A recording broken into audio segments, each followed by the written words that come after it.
भाई नाम के दो राइस्टार और ज्ञान भाई नाम के दो जिगरी दोस्त थे। वो दोनों बचपन से साथ रहते आ रहे थे। उन दोनों की दोस्ती इतनी गहरी थी कि अगर राइस्टार को कोई बुरा भला भी बोल देता तो ज्ञान भाई उसकी जान लेने पे आ जाता था। ज्ञान भाई और राइस्टार रोज शाम को गांव के चौराहे पर मिला करते थे और घंटों साथ बिताया करते थे। लेकिन एक दिन कुछ ऐसा हुआ कि राइस्टार कभी पहले जैसा खुश नहीं हो सका। वो पूरा बदल सा गया था। ना टाइम पे खाना खाता और ना ही किसी के साथ खेलता, क्योंकि एक दिन राइस्टार और ज्ञान भाई चौराहे पे मिलना है। उस दिन ज्ञान भाई बहुत खुश लग रहा था। राइस्टार ने पूछा, क्या बात है ज्ञान, आज तू तो बहुत खुश लग रहा है, लॉटरी वॉटरी लगी है क्या? ज्ञान मुस्कुराते हुए बोला, हाँ ऐसा ही कुछ समझ, क्योंकि मेरी जॉब लग गई है, वो भी चमनपुर शहर में। तुझे मालूम है ना, वहाँ जाना सभी का सपना होता है। राइस्टार के चेहरे की खुशी गायब हो गई। उसने बोला, अब तो तू मुझे भूल जाएगा ज्ञान, चल अच्छा है। कब तक मेरे जैसे बेरोजगार के साथ बैठेगा? शहर जाएगा तो कुछ पैसे कमाएगा। ज्ञान भाई ने बोला, अरे नहीं यार, तुझे कैसे भूल सकता हूँ, तू तो बचपन का दोस्त है। चल अब मैं चलता हूँ, कल सुबह वाली ट्रेन पकड़कर मैं चला जाऊंगा। इतना कहकर ज्ञान घर जाने लगा।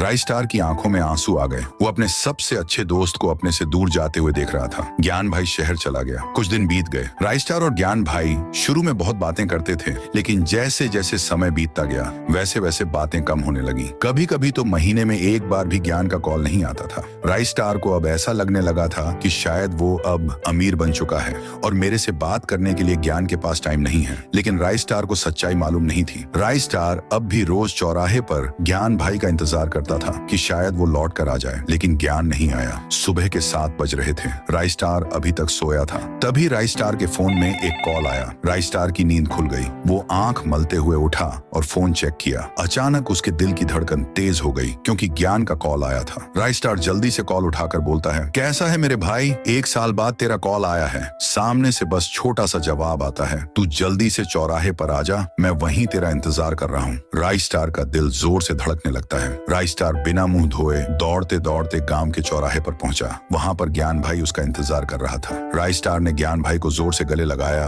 और बोला, क्या यार, मैं रोज तेरा इंतजार करता हूँ, लेकिन तू आता ही नहीं है। ज्ञान भाई ने बोला, हाँ यार, मैं काम में बहुत बिजी हो गया था, लेकिन किसी तरह टाइम निकाल कर बस तुझसे मिलने आया हूँ। अभी आधे घंटे में मैं फिर से शहर जा रहा हूँ, बस तुझसे मिलने के लिए आया था। राइस्टार की आंखों में फिर से आंसू आ गए। वो अपनी आंखों के सामने फिर से अपने दोस्त को जाते हुए देख रहा था। तभी राइस्टार को ज्ञान के पापा का कॉल आता है। उसके पापा रोते रोते बोले, राइस्टार बेटा, तुम जल्दी हमारे घर आ जाओ। राइस्टार सोच में पड़ गया कि आखिर उसके पापा रो क्यों रहे थे। राइस्टार जैसे ही ज्ञान के घर पहुंचा, वो हैरान हो गया।